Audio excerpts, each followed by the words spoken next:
Good morning मेरे प्यारे विद्यार्थियों, आरके कॉम्पिटेटिव क्लासेस में आपका फिर से स्वागत है। और आज बड़ा ही महत्वपूर्ण, मजेदार, धमाकेदार क्लास लेकर आया हूं। जैसा कि आप सभी को पता होगा कि लूसेंट को बेसिक साइंस का आधार मान के हम लोगों ने पढ़ना शुरू किया है। मैं पूरा प्रयास कर रहा हूं कि बेटर से बेटर, बेस्ट से बेस्ट किया जाए, जो अभी तक आप क्लास में भी नहीं आपको मिल पाया ऐसा सुविधा। तो लूसेंट को हम लोगों ने आधार माना है, लेकिन मैं पूरा कॉन्सेप्ट एनसीईआरटी को भी लेके चल रहा हूं। जैसा कि आपने देखा होगा चैप्टर वाइज कॉन्सेप्ट, जो विद्यार्थी नहीं देखे हैं जरूर इसे देखने से पहले चारों चैप्टर आप जरूर देख लेंगे। वन लाइनर फिजिक्स का ये पार्ट 1 है। इस प्रकार से पूरे साइंस का लगभग 3000 प्लस क्वेश्चन मैंने टाइप करके पहले से पीडीएफ बना के रखा हुआ हूं आप सभी के लिए, बिल्कुल फ्री पीडीएफ। और आगे भी और बेस्ट से बेस्ट सभी किताब को निचोड़ बना के, चाहे वो एनसीईआरटी हो, एनसीईआरटी तो बेस्ट कोई हो ही नहीं सकता है, चाहे वो स्पीडी हो, चाहे जितने भी प्रीवियस क्वेश्चन हो, सभी को वेस्ट मानकर और बहुत सारे पीडीएफ तैयार किए जा रहे हैं। तो आज हम लोग 100 सबसे महत्वपूर्ण प्रश्न देखेंगे जो कि आपको पढ़ाया गया है पहले से, मात्रक और बीमा। बिल्कुल आपको पहले से यूनिट एंड डायमेंशन बड़ा ही बेस्ट तरीके से, जैसा कि आज तक आप नहीं पढ़े होंगे, उस वीडियो को जरूर देखें जो नहीं देखे, और जो देख लें वो दोबारा तिबारा देखें ताकि पूरा कंप्लीट हो। और एक भी क्वेश्चन, मुझे विश्वास है ये 100 क्वेश्चन जो हम लोग अभी देखेंगे फटाफट, एक भी क्वेश्चन आपसे नहीं छूटेगा। और बड़ा ही सावधान होकर देखना है क्योंकि 100 क्वेश्चन ऑब्जेक्टिव का टेस्ट इसके बाद ही आपको मिलेगा। दूसरा चैप्टर गति भी पूरे तरीका से पढ़ा चुका हूं, कार्य, ऊर्जा और शक्ति पूरा एक ही वीडियो में पढ़ा चुका हूं, गुरुत्वाकर्षण पूरा क्लियर कर चुका हूं। तो 6 क्लास पहले ही हो चुका है, जिसमें मात्रक और बीमा का 1 क्लास, गति का 3 क्लास, कार्य, ऊर्जा और शक्ति का 1 क्लास, आपको न्यूमेरिकल एग्जाम्पल के साथ गुरुत्वाकर्षण का भी 1 क्लास हो चुका है, जिसमें पूरा क्लियर कर दिया हर तरह के प्रश्नों को। आज हम लोग 100 महत्वपूर्ण प्रश्न देखेंगे। मैं कहना चाहूंगा कि जो विद्यार्थी अभी तक चैनल को सब्सक्राइब नहीं किए, लाल बटन दबा के सब्सक्राइब करिए और बेल आइकन दबाइए। बेल आइकन दबाने में ऑप्शन आता है तो आप ऑल वाले को प्रेस करिए और दबा के शेयर करिए। कोई विद्यार्थी वंचित नहीं रहना चाहिए। मैं बार बार अपील कर रहा हूं कि अपने इस प्लेटफॉर्म को, ये आप ही का चैनल है, इतना बेस्ट बनाओ कि सभी विद्यार्थी इससे जुड़े और सबका रिजल्ट हो, सबका सिलेक्शन पक्का हो। तो बिल्कुल, मैं अभी 1-2 दिन तबियत भी खराब रहता है, कभी कभी मौसमी, चूंकि मौसम बारिश हो जाता है, फिर गर्मी, फिर एकाएक ठंडा तो हो जाता है। फिर भी मैं प्रयास करते रहता हूं, हर समय आप सभी के सुविधा के बारे में सोचते रहता हूं ताकि बेस्ट से बेस्ट सुविधा, बेस्ट पीडीएफ आपको करवा जाए, ताकि किसी भी एंगल से एक भी क्वेश्चंस नहीं छूटे एग्जाम में। तो आइए विद्यार्थियों, आज देखते हैं हम लोग आज का क्लास। बहुत मजा आएगा, 1 सेकंड भी स्किप नहीं करना है। यदि कुछ त्रुटियां रह जाए तो आप सुझाव दीजिएगा, वैसे मैंने बेस्ट करने का पूरा प्रयास किया है। आइए शुरू करते हैं आज का। फटाफट 100 क्वेश्चन देखेंगे, सभी महत्वपूर्ण क्वेश्चन है। पीडीएफ आप डिस्क्रिप्शन से डाउनलोड कर सकते हैं या हमारे Telegram channel RK competitive classes को ज्वाइन करें और वहां से पीडीएफ आप लगातार प्राप्त करते रहें। चाहे मैथ हो, जीएस हो, रीजनिंग हो, सभी का बेस्ट तैयारी इस प्लेटफॉर्म पे लगातार हो रहा है। तो आइए देखते हैं आज का क्लास। तो आइए देखते हैं पहला नंबर क्वेश्चन से। चूंकि इसको हमने सेट बाय सेट पूरे तरीका से इसको बनाया है। सेट 1 है जिसमें 100 क्वेश्चन है, उसी प्रकार से सेट 2, मतलब आगे 2-3 चैप्टर पढ़ाएंगे, उसके बाद फिर से हम लोग लाएंगे। लेकिन जो सेट 2 लाएंगे उसमें सेट 1 का भी 100 क्वेश्चन इन्वॉल्व रहेगा, ताकि इस तरीका से हमारा रिविजन हो, चूंकि सबसे मस्ट रिविजन है। तो आइए पहला क्वेश्चन से शुरू करते हैं। पहला क्वेश्चन है, विज्ञान की वह शाखा जिसमें द्रव्य तथा ऊर्जा और उसकी परस्पर क्रियाओं का अध्ययन होता है, क्या कहलाता है? भौतिकी कहलाता है, फिजिक्स कहलाता है। विज्ञान की वह शाखा जिसमें द्रव्य तथा ऊर्जा और उसकी परस्पर क्रियाओं का अध्ययन हो। नेक्स्ट है दूसरा नंबर क्वेश्चन, एसआई पद्धति में मूल मात्रक की संख्या 7 होती है। बड़ा ही बेस्ट तरीके से मैंने बताया था। जो विद्यार्थी नहीं देखे, मैं बार बार कहूंगा कि वो चारों क्लास पहले आप बेस्ट तरीके से देख लो, कॉपी में नोट्स बना लो। ऐसा नोट्स बनेगा कि आपके आने वाले जो जूनियर बच्चे होंगे वो भी पढ़ सकेंगे। बिल्कुल, आज तक आपके अलमारी में लूसेंट रहता था, लेकिन अब पूरी तरीका से आपके दिमाग में होने वाला है, ये मैंने आपसे वादा किया है। इसे मैं पूरा करने में अपना जान लगा दूंगा, लगातार आप भी जान लगाए रखिए। तो एसआई पद्धति में मूल मात्रक की संख्या 7 है। एक प्रकाश वर्ष कितने मीटर होते हैं? तो 9.46 गुने 10 पर पावर 15 मीटर। एक प्रकाश वर्ष बराबर 9.46 गुने 10 पर पावर 15 मीटर। नेक्स्ट है, सूर्य एवं पृथ्वी के बीच की औसत दूरी को खगोलीय दूरी कहते हैं, एस्ट्रोनॉमिकल यूनिट कहते हैं, खगोलीय इकाई, जिसका मान होता है 1.496 गुने 10 पर पावर 11 मीटर। 1.496 गुने 10 पर पावर 11 मीटर। यानी क्वेश्चन ऐसे पूछ सकता है कि सूर्य एवं पृथ्वी के बीच की औसत दूरी को खगोलीय इकाई, या पूछ सकता है कि एक खगोलीय यूनिट बराबर क्या होता है? तो 1.496 गुने 10 पर पावर 11 मीटर। नेक्स्ट क्वेश्चन है, कि 1 पारसेक बराबर, तो यदि प्रकाश वर्ष में ऑप्शन रहेगा तो 3.26 प्रकाश वर्ष। 1 पारसेक बराबर 3.26 प्रकाश वर्ष, और या तो मीटर में रहेगा तो 3.08 गुने 10 पर पावर 16 मीटर, 3.08 गुने 10 पर पावर 16 मीटर, या कहीं कहीं पे केवल 3 भी दे सकता है, 0.08 नहीं भी दे सकता। तो याद हो गया 1 पारसेक बराबर आपका हो गया 3.26 प्रकाश वर्ष या 3.08 गुने 10 पर पावर 16 मीटर। तो यहां से आपको क्या क्लियर हुआ कि आपको जो प्रकाश वर्ष है वो तो दूरी का मात्रक है, लेकिन पारसेक है वो दूरी का सबसे बड़ा मात्रक है, क्योंकि 1 पारसेक में 3.26 प्रकाश वर्ष हो रहा है। क्लियर हुआ। नेक्स्ट है बल का एसआई मात्रक होता है न्यूटन। बल का एसआई मात्रक कैसे होता है? बल वाला द्रव्यमान गुने त्वरण। पूरा क्लियर करके मैंने फॉर्मूला आपको याद करवा रखा है। 1 न्यूटन बराबर होता है 10 पर पावर 5 डाइन। कार्य का एसआई मात्रक होता है जूल, जबकि सीजीएस मात्रक कार्य का अर्घ होता है, और 1 जूल बराबर होता है 10 पर पावर 7 अर्घ। ताप का एसआई मात्रक केल्विन, जिसको कैपिटल के से सूचित किया जाता है। नेक्स्ट है विद्युत धारा के एसआई मात्रक एम्पियर। ज्योति तीव्रता के एसआई मात्रक कैंडेला। नेक्स्ट क्वेश्चन है पदार्थ का परिणाम का एसआई मात्रक होता है मोल, जिसको MOL इंग्लिश में लिख सकते हैं। इसे 1971 में मूल मात्रक निर्धारित किया गया था मोल को। नेक्स्ट है समतल कोण का एसआई मात्रक रेडियन। घन कोण या ठोस कोण का एसआई मात्रक अस्टेरेडियन। तो समतल कोण रहेगा रेडियन, घन कोण रहेगा अस्टेरेडियन। नेक्स्ट क्वेश्चन है बे मात्रक जो मूल मात्रकों की सहायता से व्यक्त किए जाते हैं कहलाते हैं व्युत्पन्न मात्रक। व्युत्पन्न मात्रक आपको क्या करना है, वीडियो लास्ट तक देख लेना है, उसके बाद आपको ईमानदारी पूर्वक कमेंट करना है कि आपसे कितना सही हो सकता था। मुझे पूरा विश्वास है 100 में 100 आप सही कर पाइएगा, हर तरह क्वेश्चन में डाला हूं। नेक्स्ट है आवृत्ति का एसआई मात्रक हर्ट्ज HZ। चाल का एसआई मात्रक मीटर प्रति सेकंड, क्योंकि चाल बराबर दूरी बटा समय, दूरी का मीटर, समय का सेकंड, मीटर प्रति सेकंड। त्वरण का एसआई मात्रक होता है मीटर प्रति सेकंड स्क्वायर। त्वरण किसे कहते हैं? वेग में परिवर्तन की दर को त्वरण कहते हैं। नेक्स्ट क्वेश्चन है वे राशियां जिसमें केवल परिणाम हो परंतु दिशा नहीं हो तो वे अदिश राशियां कहलाती है। परिणाम हो लेकिन दिशा नहीं, अदिश राशियां। और अदिश और सदिश पहचानने का बड़ा ही बेस्ट तरीका मैंने आपको बताया है। शक्ति का मात्रक क्या होता है? जूल प्रति सेकंड या वाट होता है। शक्ति का एसआई मात्रक जूल प्रति सेकंड होता है या वाट होता है। एक शक्ति बराबर होता है 746 वाट। तेल की माप सामान्यतः किसमें की जाती है? बैरल में। 1 बैरल बराबर 159 लीटर। जैसे भारत सरकार कहीं विदेश से तेल आयात करती है तो वो बैरल में आता है। 1 बैरल में 159 लीटर, याद रखिएगा। वे राशियां जिसमें परिमाण के साथ साथ दिशा भी हो, परिमाण के साथ साथ दिशा भी हो, ये सदिश राशियां कहलाती है। नेक्स्ट है कहीं कहीं पे टाइपिंग मिस्टेक के कारण एक अक्षर गलत हो सकता है, उसे भी मैं सुधारने का प्रयास कर रहा हूं, दोबारा चेक करके और क्वेश्चन ऐड करने का प्रयास कर रहा हूं, जिसमें बीमा वाला क्वेश्चन भी ऐड किया जाए, कुछ न्यूमेरिकल क्वेश्चन भी ऐड किया जाए। तो हर बार बेस्ट बनाने का मैं प्रयास करते रहूंगा। ऐसा नहीं कि ये खत्म हो गया तो लूसेंट का कहानी ही खत्म हो गया। क्वेश्चन को और बेहतर बनाने का मैं प्रयास करते रहूंगा। नेक्स्ट है समय, चाल, द्रव्यमान, कार्य, ऊर्जा, कोण, आवेश, आयतन, घनत्व, दाब तथा आवृत्ति, विद्युत धारा, विशिष्ट ऊष्मा। उदाहरण है अदिश राशि का। देखिए सारा मैंने शामिल किया था, जिसमें आपको ट्रिक बताया था कि जिसमें वह लग गया वो सदिश, जिसमें वह नहीं लगा अदिश। लेकिन इतना को आपको याद करना था, आवेश को, दाब को, आवृत्ति को और विद्युत धारा को, विशिष्ट ऊष्मा को। इसमें ब है फिर भी ये अदिश है, बाकी ब नहीं है तो निश्चित है वो अदिश ही है। बाकी जितना सदिश है सब में ब है, सिर्फ भार छोड़ के। तो यहाँ पे समय, चाल, द्रव्यमान, कार्य, ऊर्जा, कोण, आयतन, ये सब में किसी में ब नहीं लगा हुआ। आवेश, घनत्व, दाब, ताप, आवृत्ति, विद्युत धारा, विशिष्ट ऊष्मा। उदाहरण है किसका? अदिश राशि का। अब यहां से देखिए संवेग, आवेग, विस्थापन, विद्युत क्षेत्र, वेग, भार, बालाघूर्ण, चुंबकीय आघूर्ण, ताप प्रवणता, चाल प्रवणता, त्वरण, विद्युत धारा, घनत्व। देखिए विद्युत धारा क्या है कि विद्युत धारा अदिश राशि है, लेकिन विद्युत धारा घनत्व सदिश राशि है। ये सभी उदाहरण किसका है? सदिश राशि का। क्लियर हुआ? अब नहीं भूलिएगा आप। नेक्स्ट है भौतिक का पिता किसे कहा जाता है? न्यूटन का। न्यूटन को भौतिक का पिता, फिजिक्स का फादर कहा जाता है। नेक्स्ट है गति का नियम किसने दिया? तो गति का नियम दिया न्यूटन ने।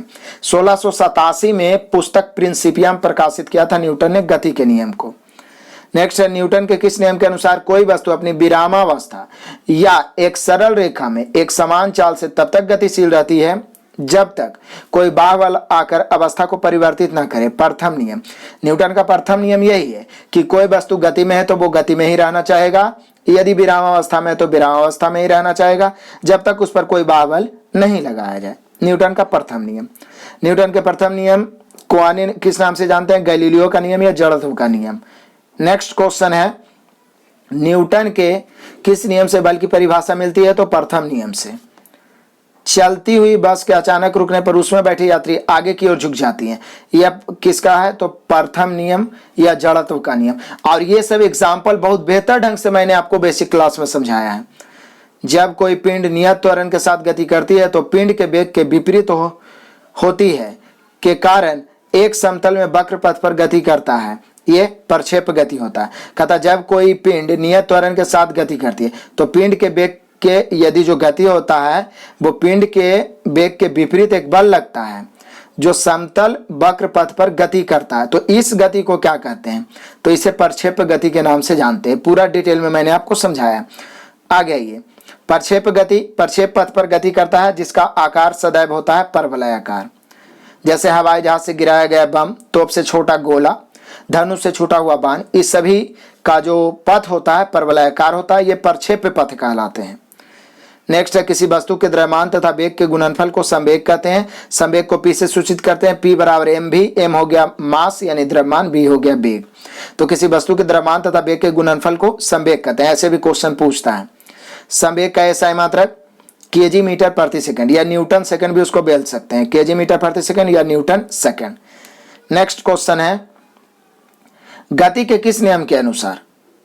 गति के किस नियम के अनुसार किसी वस्तु पर आरोपित बल उस वस्तु के द्रव्यमान तथा बल की दिशा में उत्पन्न त्वरण के गुणनफल के बराबर होता है? तो द्वितीय नियम, गति का न्यूटन का द्वितीय नियम क्या है कि गति किसी वस्तु पर आरोपित बल उस वस्तु के द्रव्यमान तथा उसमें बल की दिशा में उत्पन्न त्वरण के गुणनफल के बराबर होता है। द्वितीय नियम हो गया।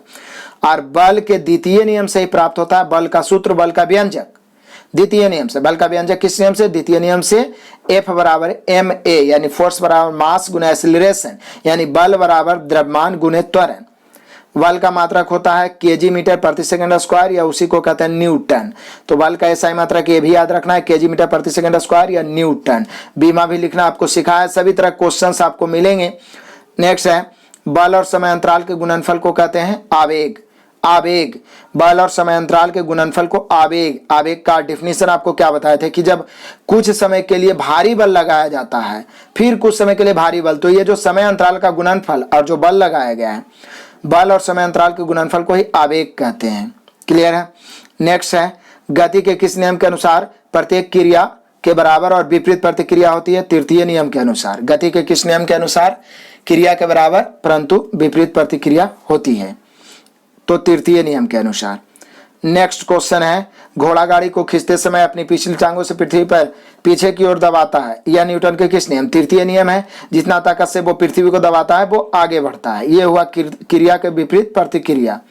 नेक्स्ट क्वेश्चन है, रॉकेट का उड़ना, बंदूक से गोली का निकलना किस सिद्धांत पर है? संवेग संरक्षण का सिद्धांत या न्यूटन के तृतीय नियम ही आप बोल सकते हैं। नेक्स्ट क्वेश्चन है कि जब कोई वस्तु वृत्ताकार पथ में चलती है तो केंद्र की ओर लगने वाले बल को क्या कहते हैं? अभिकेंद्रीय बल। वृत्ताकार पथ पर चलती है तो केंद्र की ओर लगने वाले बल को अभिकेंद्रीय बल। पूरा डिटेल में आपको समझाया गया है। कपड़ा सुखाने की मशीन तथा दूध से मक्खन निकालने की मशीन किस सिद्धांत पर कार्य करता है? अपकेंद्रीय बल पर। तो देखिए, मौत का कुआं में जो मोटरसाइकिल चलाया जाता है वो अभिकेंद्रीय बल, अंदर की ओर बल लगता है। साइकिल चालक मुड़ता है मोड़ पर, अभिकेंद्रीय बल। और कपड़ा सुखाने की मशीन हो गया, दूध से मक्खन बाहर की ओर निकाल रहा, आप माने बाहर निकाल, तो अपकेंद्रीय बल। देखिए आ ही गया, मौत का कुआं मोटरसाइकिल पर लगने वाला बल अभिकेंद्रीय बल। नेक्स्ट क्वेश्चन है, बल द्वारा किसी पिंड को एक अक्ष के परितः घुमाने की प्रवृत्ति को बलाघूर्ण कहते हैं। बल द्वारा किसी पिंड को एक अक्ष के परितः घुमाने की प्रवृत्ति को बलाघूर्ण कहते हैं। और बलाघूर्ण बराबर होता है बल गुने अघूर्ण भुजा। बलाघूर्ण का मात्रक होता है kg मीटर स्क्वायर या newton metre. kg metre square या न्यूटन मीटर। क्लियर है? नेक्स्ट क्वेश्चन है कि सरल मशीन उत्तोलक घिरनी यानतल स्क्रू जैक किस सिद्धांत पर कार्य करती है? तो ये जो होता है बल आघूर्ण के सिद्धांत पर कार्य करती है। फिर से, सरल मशीन सरल मशीन, उत्तोलक, घिरनी, आनत तल, स्क्रू जैक किस सिद्धांत पर कार्य करती है? बल आघूर्ण के। नेक्स्ट क्वेश्चन है कि उत्तोलक के 3 बिंदु कौन कौन है? तो आपको पूरा डिटेल में बताया था, आलंब, आयास और भार। यानी आप उस क्लास को देखे होंगे तो फिर कभी भूलिएगा ही नहीं आलंब, आयास और भार को। ठीक है। नेक्स्ट क्वेश्चन है, जिस उत्तोलक में आलंब, आयास तथा भार के बीच में हो, मतलब आलंब बीच में हो, आलंब, आयास तथा भार के बीच में हो, वो प्रथम श्रेणी का उत्तोलक होता है। आलंब बीच में हो, जिसके चारों तरफ आराम से घुमा जा सकता है। जिस उत्तोलक में भार, आलंब तथा आयास के बीच में है, वो द्वितीय श्रेणी का उत्तोलक हो, जिसमें बीच में काम होता है। सारा एग्जाम्पल मैंने आपको बताया था। नेक्स्ट क्वेश्चन है, जिस उत्तोलक में आयास, आलंब तथा भार के बीच है, वो तृतीय श्रेणी का उत्तोलक। मतलब आलंब बीच में है तो प्रथम श्रेणी का उत्तोलक, उसके बाद में भार बीच में है तो आपका द्वितीय श्रेणी का उत्तोलक, आयास बीच में है तो तृतीय श्रेणी का उत्तोलक। जैसे कैंची, पिलास, सीढ़ा, कील उखाड़ने की मशीन, शीश, झूला, साइकिल का ब्रेक, हैंड पंप इत्यादि है प्रथम श्रेणी का उत्तोलक। मैंने आपको उदाहरण से बताया था, जैसे यहाँ पे कैंची है, यहाँ पर पेच है, तो कहीं पे बीच में पेच हो, उस पर स्वतंत्र घूम सके। जैसे आप हैंड पंप देख लो, साइकिल का ब्रेक देख लो, जहां से लगाते हैं बीच में कहीं पे एक पेच रहता है जो ढीला रहता है, जिससे आराम से ब्रेक लगता है। या कैंची हो गया, ये सारे चीज में बीच में एक पेंच या कांटी रहता है जिस पर सारे चीज घूम जाता है, वो प्रथम श्रेणी का उत्तोलक होता है। तो यहाँ पे कैंची हो गया, पिलास, सिणासी, कील उखाड़ने की मशीन, शीश, झूला, साइकिल का ब्रेक, हैंड पंप प्रथम श्रेणी का उत्तोलक। सरौता, नींबू निचोड़ने की मशीन, एक पहिया की कूड़ा ढोने की गाड़ी द्वितीय श्रेणी का उत्तोलक। देखिए सरौता में क्या होता है, बीच में काम होता है, बीच में रख के काटते हैं। नींबू बीच में रख के निचोड़ देते हैं। एक पहिया कूड़ा ढोने वाला गाड़ी बीच में कूड़ा रख के ढोते हैं, तो बीच में काम होने वाला है द्वितीय श्रेणी का उत्तोलक, बिल्कुल नहीं भूलिएगा। नेक्स्ट क्वेश्चन है, चिमटा, मनुष्य का हाथ, किसान, हल, यह तृतीय श्रेणी का उत्तोलक। मैंने आपको एग्जाम्पल बताया था, जिससे आगे से काम हो, जैसे हाथ है आगे से काम होता है, हल आगे से जुताई होता है, या तो चिमटा हो आगे से काम होता है, ये तृतीय श्रेणी का उत्तोलक। तो ये याद रखने का बेस्ट तरीका, और क्लास आप देखे होंगे, कंफ्यूजन है दोबारा देख लीजिए, कभी नहीं भूलिएगा, लाइफ में आप दूसरे को बता सकते हैं। नेक्स्ट है, पहाड़ पर जमा पानी, छत पर खड़ा लड़का, आपको तनी हुई डोरी यहाँ पे होना चाहिए, डोरी, तनी हुई गुलेल, तनी हुई डोरी, कसी हुई डोरी, या तनी हुई डोरी, तनी हुई गुलेल, घड़ी की चाबी में संचित ऊर्जा, ये सभी क्या है, स्थितिज ऊर्जा है। नेक्स्ट है, स्थितिज ऊर्जा बराबर होता है द्रव्यमान गुने गुरुत्वीय त्वरण गुने ऊंचाई, यानी हम कह सकते हैं स्थितिज ऊर्जा बराबर होता है mgh। स्थितिज ऊर्जा बराबर होता है पोटेंशियल एनर्जी P बराबर mgh। नेक्स्ट है, निर्वात में प्रकाश की चाल होती है 3 × 10⁸ मीटर प्रति सेकंड, पहले से भी जान रहे हो। कार्य का एसआई मात्रक होता है जूल और सीजीएस मात्रक होता है अर्ग। नेक्स्ट क्वेश्चन है, किसी वस्तु पर लगाया गया बल, बल की दिशा में वस्तु के विस्थापन के गुणनफल को क्या कहते हैं? कार्य कहते हैं। किसी वस्तु पर लगाया गया बल तथा बल की दिशा में वस्तु के विस्थापन के गुणनफल को कार्य कहते हैं, यानी कार्य बराबर बल गुना विस्थापन। नेक्स्ट है, यदि F बल तथा विस्थापन S के बीच थीटा कोण बनता है तो कार्य क्या होता है? तो W बराबर होता है FS cos थीटा। पूरा डिटेल में आपको बताए थे कि जैसे ये इस प्रकार से वस्तु को आप ठेल रहे हैं और इधर ही विस्थापन हुआ, तब तो सीधा कार्य बराबर F गुने S होगा। लेकिन यदि ऊपर की ओर बल लगा रहे हैं तो जो कोण बनेगा थीटा, उसके लेके कार्य बराबर होगा F गुने S cos थीटा। जहां हो गया F बल, S हो गया डिस्प्लेसमेंट यानी विस्थापन, और थीटा तो कोण हो गया। नेक्स्ट क्वेश्चन है 61 नंबर, कि m द्रव्यमान की वस्तु v वेग से गतिशील हो तो गतिज ऊर्जा, तो गतिज ऊर्जा यानी काइनेटिक एनर्जी के बराबर हाफ mv²। हाफ mv² में मैं आपको बेहतर से बताए थे कि द्रव्यमान दुगना तो गतिज ऊर्जा भी दुगना, लेकिन यदि वेग दुगना तो गतिज ऊर्जा 4 गुना। नेक्स्ट है, और बड़ा ही महत्वपूर्ण है, कि संवेग एवं गतिज ऊर्जा में संबंध। तो संवेग और गतिज ऊर्जा में संबंध होता है, गतिज ऊर्जा बराबर होता है p²/2m, जहां p संवेग को कहते हैं। और p² हुआ कैसे है, ये सारा कैलकुलेशन करके मैंने बेसिक क्लास में आपको पढ़ाया है। p संवेग है, p बराबर mv होता है, ठीक है ना। तो यहाँ पे हो गया k बराबर यानी गतिज ऊर्जा बराबर संवेग के स्क्वायर/2m। नेक्स्ट क्वेश्चन है, यांत्रिक ऊर्जा, यांत्रिक ऊर्जा को वैद्युत ऊर्जा में कौन परिवर्तित करता है? डायनेमो करता है यांत्रिक ऊर्जा को विद्युत ऊर्जा में, विद्युत ऊर्जा को यांत्रिक ऊर्जा में विद्युत मोटर, जस्ट इसका उल्टा होता है। नेक्स्ट है, ऊष्मा ऊर्जा को यांत्रिक ऊर्जा में कौन परिवर्तित करता है? इंजन ऊष्मा ऊर्जा को यांत्रिक ऊर्जा में। प्रकाश ऊर्जा को विद्युत ऊर्जा में फोटो इलेक्ट्रिक सेल। रासायनिक ऊर्जा को प्रकाश ऊर्जा में कौन परिवर्तित करता है? तो मोमबत्ती प्रकाश एवं ऊष्मा ऊर्जा में, मोमबत्ती रासायनिक ऊर्जा को प्रकाश एवं ऊष्मा ऊर्जा में। नेक्स्ट है, यांत्रिक ऊर्जा को ध्वनि ऊर्जा में तो ये सितार होता है जो यांत्रिक ऊर्जा को ध्वनि ऊर्जा में परिवर्तित कर देता है। नेक्स्ट क्वेश्चन है, वैद्युत ऊर्जा को ध्वनि ऊर्जा में कौन रूपांतरित करता है? तो ये लाउड स्पीकर है जो विद्युत ऊर्जा को ध्वनि ऊर्जा में करता है, और इसका जस्ट उल्टा होता है माइक्रोफोन जो ध्वनि ऊर्जा को विद्युत ऊर्जा में। तो ध्वनि ऊर्जा को विद्युत ऊर्जा माइक्रोफोन, विद्युत ऊर्जा को ध्वनि ऊर्जा में लाउड स्पीकर। नेक्स्ट है, पौधे में प्रकाश संश्लेषण के दौरान ऊर्जा का रूपांतरण किस रूप में होता है? तो सौर ऊर्जा का रासायनिक ऊर्जा में।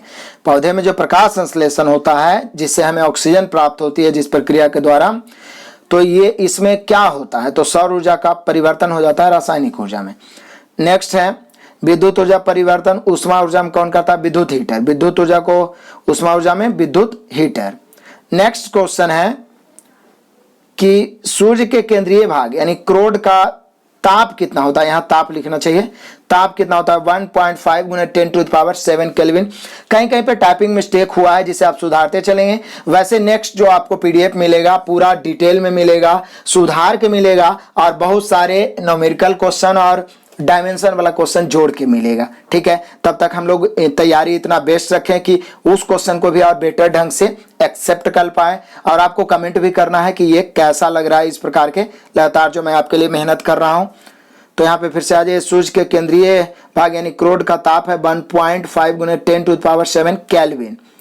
नेक्स्ट है, सूर्य के केंद्रीय भाग का दाब जो होता है 2 गुने 10⁻16 न्यूटन प्रति मीटर स्क्वायर। न्यूटन प्रति मीटर स्क्वायर जो होता है वो दाब का मात्रक है, या इसको आप पास्कल भी बोल सकते हैं। दाब का ऐसा मात्रक पास्कल, जस्ट जो दाब आगे आपको पढ़ाया जाएगा चैप्टर, 2 गुने 10⁻16 पास्कल बोल सकते हैं, या 2 गुने 10⁻16 न्यूटन प्रति मीटर स्क्वायर। नेक्स्ट है, सूर्य द्वारा ऊर्जा किस रूप में निकलती है? विद्युत चुंबकीय तरंग, इसे सौर विकिरण भी कहते हैं, विद्युत चुंबकीय तरंग या अनुप्रस्थ तरंग के रूप में। नेक्स्ट है, सूर्य द्वारा 1 सेकंड में कितनी ऊर्जा निकलती है? 3.86 गुना 10⁻16 जूल। यहाँ पे जूल होना चाहिए। 3.86 गुना 10⁻26 जूल। सॉरी, सूर्य द्वारा 1 सेकंड में ऊर्जा निकलती है 3.86 गुना 10⁻26 जूल। नेक्स्ट है, किसी वस्तु का वेग दुगना करने पर गतिज ऊर्जा 4 गुना। वेग दुगना करने पर गतिज ऊर्जा 4 गुना। किसी वस्तु का द्रव्यमान दुगना करने पर गतिज ऊर्जा 2 गुना। मैं आपको पूरा डिटेल में बता चुका हूँ। नेक्स्ट है, किसी वस्तु का संवेग दुगना करने पर गतिज ऊर्जा 4 गुना, क्योंकि गतिज ऊर्जा बराबर क्या होता है? आपको क्या बताया पीछे कि पी के बराबर होता है p²/2m। तो संवेग यानी p को जब दुगना करेंगे तो 2 का स्क्वायर 4 गुना। मतलब इसमें रटने की कोई जरूरत ही नहीं है, बस फॉर्मूला याद रहेगा, क्लियर होगा। नेक्स्ट क्वेश्चन है, 80 है, द्रव्यमान ऊर्जा के समतुल्य होता है। इस सिद्धांत को किसने दिया? तो ये आइंस्टीन ने दिया था। E = mc², यानी द्रव्यमान को क्षति होने से ऊर्जा की उत्पत्ति होती है। ठीक है, तो यहाँ पर E = mc², जहाँ E ऊर्जा है, m द्रव्यमान है, और c जो है निर्वात में प्रकाश की चाल है। गलती लिखा हो द्रव्यमान की चाल, c जो है निर्वात में प्रकाश की चाल है, और निर्वात में प्रकाश की चाल 3 × 10⁵ किलोमीटर प्रति सेकंड या 3 × 10⁸ मीटर प्रति सेकंड। तो यहाँ किलोमीटर में है। नेक्स्ट है, स्टेनलेस स्टील में अपक्षरण को कम करने के लिए उसमें किस मिश्र धातु का प्रयोग किया जाता है? क्रोमियम का। नेक्स्ट क्वेश्चन है, किसके प्रयोग द्वारा आवृत्ति को मापा जाता है? तो रोरिंग ब्रिज। याद रखेगा, आवृत्ति को मापना है तो रोरिंग ब्रिज के द्वारा। अल्टरनेटर के सेटर में क्या प्रयुक्त होता है? तो 2 स्लीपर रिंग। ये 1-2 टेक्निकल क्वेश्चन भी टाइप हो गया है। तो अल्टरनेटर के सेटर में क्या प्रयुक्त होता है? 2 स्लीपर रिंग। नेक्स्ट क्वेश्चन है कि घूमने की गति किसी यंत्र से मापते हैं? हाइकोमीटर से। घूमने की गति किसी यंत्र से? हाइकोमीटर से। ऊर्जा का अभिसामयिक स्रोत क्या है? तो ये सौर ऊर्जा है। ऊर्जा का अभिसामयिक स्रोत है सौर ऊर्जा, और ऊर्जा का पारंपरिक स्रोत है पेट्रोलियम। ऊर्जा का पारंपरिक स्रोत है पेट्रोलियम। खाद्य ऊर्जा मापी जाती है किसमें? कैलोरी में। किसी वस्तु को अधिक ऊंचाई तक दूरी तक तय करने के लिए कितनी डिग्री से फेंकना चाहिए? तो वो 90 डिग्री। आपको पूरा डिटेल में बताए थे कि यदि अधिक दूरी तक फेंकना चाहते हैं, क्षैतिज दूरी तक, तो 45 डिग्री से मारिए, और अधिक ऊंचाई वाला दूरी तय करना चाहते हो तो 90 डिग्री से फेंकना होगा। नेक्स्ट क्वेश्चन और मजेदार क्वेश्चन है, किसी वस्तु को अधिकतम दूरी तक फेंकने के लिए उसे क्षैतिज से कितने कोण पर ऊपर की ओर प्रणोदित करना चाहिए? तो 45 डिग्री। जैसे तोप से गोला छोड़ना, जहाज से बम गिराना, या क्रिकेटर कितना कोण से मारे कि अधिकतम दूरी बॉल तय करे, तो 45 डिग्री से। तो ऊपर आपको बताए अधिक ऊंचाई तक फेंकना चाह रहे हैं 90 डिग्री, और अधिक दूरी तक फेंकना चाह रहे हो 45 डिग्री। नेक्स्ट है, साइकिल चालक वक्र पथ पर चलता है तो हमेशा अंदर की ओर झुकता है अभिकेंद्रीय बल के कारण। नेक्स्ट है, गुरुत्वाकर्षण का सिद्धांत किसने दिया? तो न्यूटन ने गुरुत्वाकर्षण का सिद्धांत दिया। दो वस्तुओं के बीच कार्य करने वाला आकर्षण बल वस्तुओं के द्रव्यमान को गुणनफल के अनुक्रमानुपाती तथा उनके बीच के यहाँ पे बीच की दूरी के वर्ग के व्युत्क्रमानुपाती होता है। ये बात यही गुरुत्वाकर्षण का नियम है। ये किसने बताया? न्यूटन ने। यहाँ पे फिर से देख लेते हैं डिटेल में गुरुत्वाकर्षण का नियम। दो वस्तुओं के बीच कार्य करने वाला जो आकर्षण बल होता है, बल वस्तुओं के द्रव्यमानों के गुणनफल के अनुक्रमानुपाती तथा उसके बीच के दूरी के वर्ग के व्युत्क्रमानुपाती होता है, गुरुत्वाकर्षण का नियम कहलाता है। और इसके अनुसार F बराबर यानी गुरुत्वाकर्षण बल बराबर होता है G इंटू m1 m2 बटा r स्क्वायर, जहाँ m1 m2 दोनों पिंड का द्रव्यमान हो गया और r हो गया दोनों के बीच की दूरी। तो जैसा कि ऊपर आपको बताया गया है कि द्रव्यमान के गुणनफल के अनुक्रमानुपाती मतलब ऊपर रहेगा और उसके बीच की दूरी को r माना है तो व्युत्क्रमानुपाती। क्लियर है? पूरा डिटेल में बताऊं। यदि आप बेसिक क्लास जाने हुए रहे तो यहाँ पे कभी कभी एक आगो टाइपिंग मिस्टेक भी रहेगा, तो आप तुरंत पकड़ लीजिए कि यहाँ पे सही होना चाहिए। और पढ़ने का सबसे बेस्ट तरीका यही है। और इसके बाद जो 100 ऑब्जेक्टिव आएगा वो आपके लिए टेस्ट का काम करेगा। नेक्स्ट है यहाँ तो गुरुत्वाकर्षण के नियम के अनुसार ग्रेविटेशनल फोर्स हो गया G m1 m2 बटा r स्क्वायर। अभी G क्या है? तो G गुरुत्वाकर्षण नियतांक का मान है, नियतांक है। G सर्वात्रिक गुरुत्वाकर्षण नियतांक है, ये सभी जगह फिक्स रहता है, जिसका मान होता है 6.67 गुने 10⁻⁻11 न्यूटन मीटर स्क्वायर प्रति kg स्क्वायर। तो ये याद रखिएगा कि कैपिटल G का मान 6.67 गुने 10⁻⁻11 न्यूटन मीटर स्क्वायर प्रति kg स्क्वायर। पृथ्वी की सतह से ऊपर या नीचे जाने पर G का मान घटता है। पृथ्वी की सतह से ऊपर या नीचे जाने पर G का मान घटता है। नेक्स्ट है पृथ्वी के ध्रुव पर G का मान महत्तम तथा विषुवत रेखा पर G का मान न्यूनतम होता है। ध्रुव पर G का मान अधिकतम होता है, विषुवत रेखा पर न्यूनतम होता है। नेक्स्ट क्वेश्चन आइए, क्वेश्चन नंबर हम लोग देखते हैं 96। पृथ्वी की घूर्णन गति बढ़ने पर G का मान कम हो जाता है तथा घूर्णन गति घटने पर G का मान बढ़ जाता है। दोनों इसी में क्लियर कर दिए।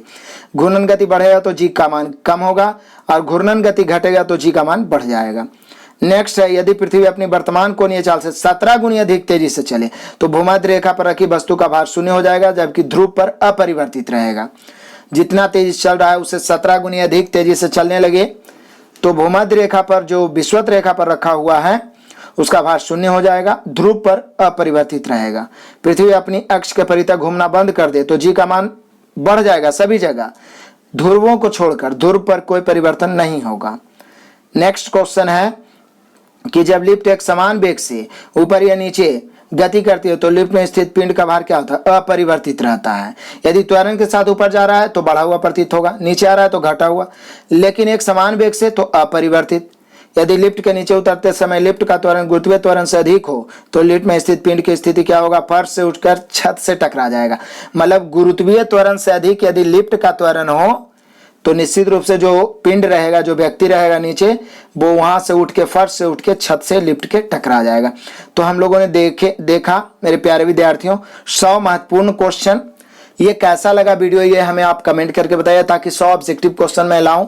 कुछ त्रुटियां टाइपिंग में मिस्टेक रहा जिसे आप सुधार लीजिएगा, वैसे मैं और सुधारूंगा। ये आप मत सोचिए कि ये 100वें क्वेश्चन आपको मिला है ये 4 चैप्टर में, और आगे वाला जो क्लास आएगा उसमें भी बहुत सारा गति का क्वेश्चन आपको, कार्य ऊर्जा सबका क्वेश्चन आपको मिलने वाला है, बीमा वाला मिलने वाला।